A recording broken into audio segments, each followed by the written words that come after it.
Alohe, alohe na akua, alohe na aumakua, alohe na liihanohano, alohe na kupuna, alohe na makua, alohe kalehulehu, aloha. Aloha and greetings. Today, we will be speaking about Indigenous protocol, which really just means doing the right thing at the right time for the right reason. As Indigenous peoples, we engage in protocol in an effort to strengthen our relations between man, land, and the spiritual world. Our special focus today will be protocol of place. And we will be talking about the importance of place to Indigenous peoples, the way we behave towards place, how we engage with place, and our reciprocal relation to place. For us as Indigenous peoples, place is something that's alive. It is our ancestor. It has mana or spiritual power, and it has a history.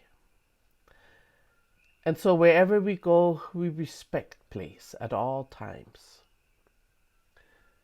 That means that before we enter a place, we do a protocol that can include greetings, either through spoken words or chants, acknowledgement of mana or spiritual power of that place, an introduction of ourselves through our genealogy or through our relation to place. Perhaps our family lived there before. Most of all, before we enter any place, we ask permission to enter. Here you find a traditional Hawaiian melekahea or entrance chant called Kunihikamauna.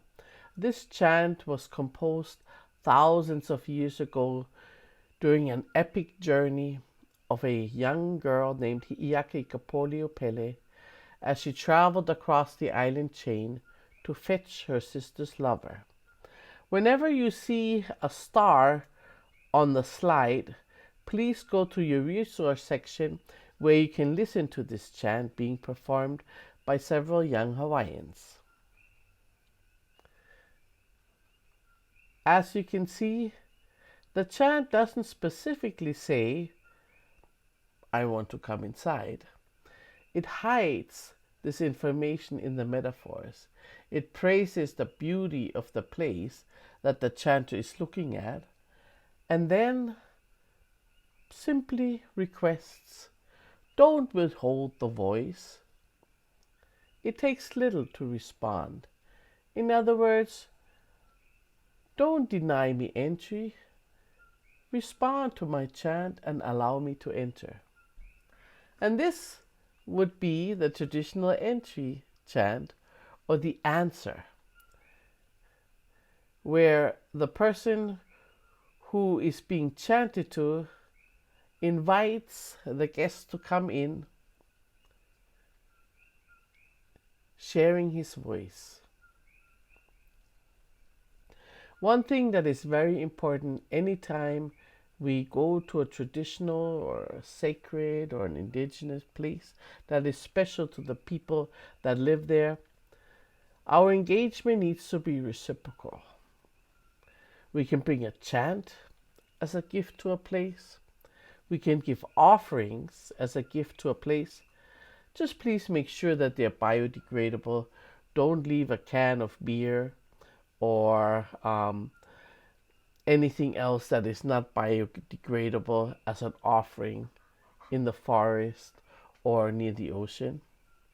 You can create a song, write a song as a gift to a place, and our ancestors were very adept at doing that. When they visited places that just simply delighted them and made them happy, they would create songs. They would write songs that praised the beauty and the special feeling that they had when they were in this place. We can also service provide service, help a place by removing alien species, by cleaning trash, by reforesting, or whatever else needs to get done to leave the place better than how we found it. And then when we leave, we need to do an appropriate exit protocol as our thank you. Here is a chant that is a gratitude chant that is being performed in Hawaii regularly these days, and you can also find that chant, a video of that chant, in your resource list. Our next section will deal with how to enter the ocean and the type of protocol that needs to be done before we gather things from the ocean. In Hawaii, the god of the ocean is Kanaloa. He's a healer god and a close companion of Kane, who is the god of creation. Kanaloa is often symbolized as a squid or an octopus. The Mokupapapa that you will hear in the chant refers to the most northwestern atoll in the Hawaiian archipelago, also known as Kure Atoll.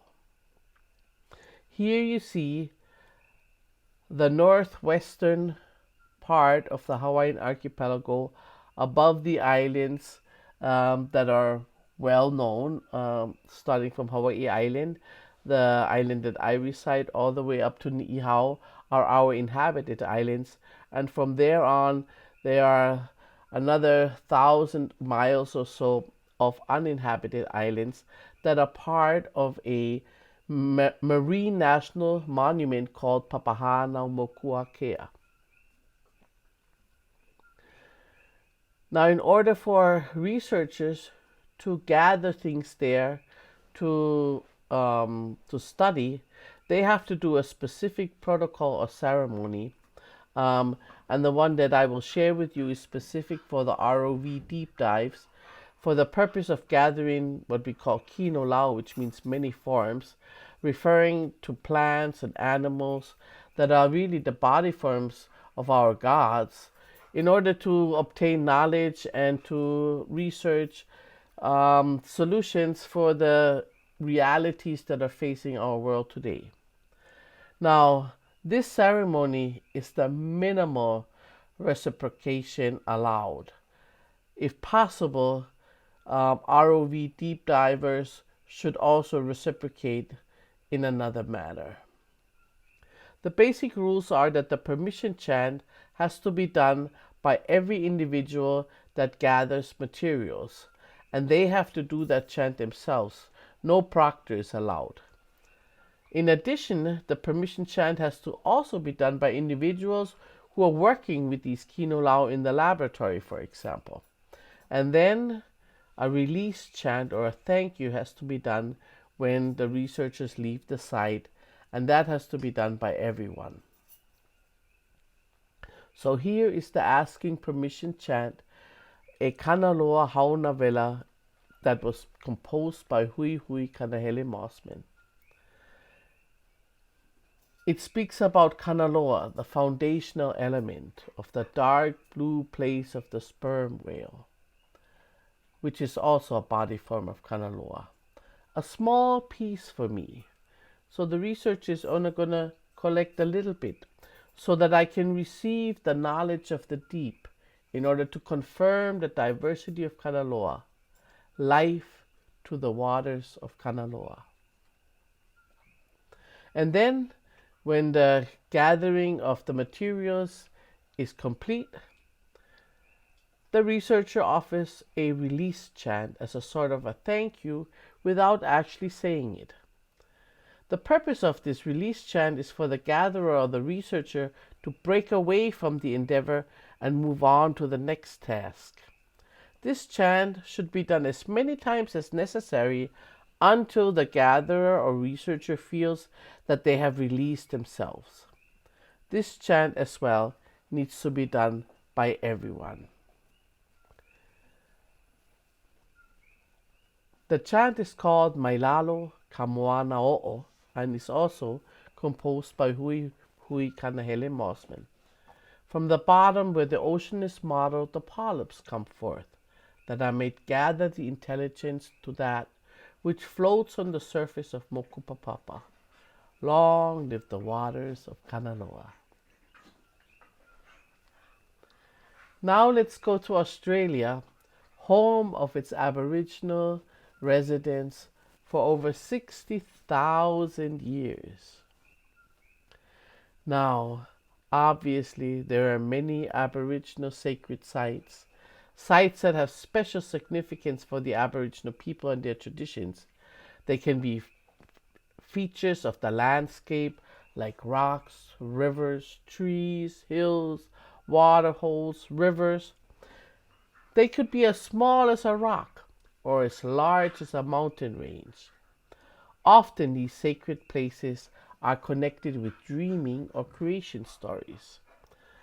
And many times they have significance to several tribal groups.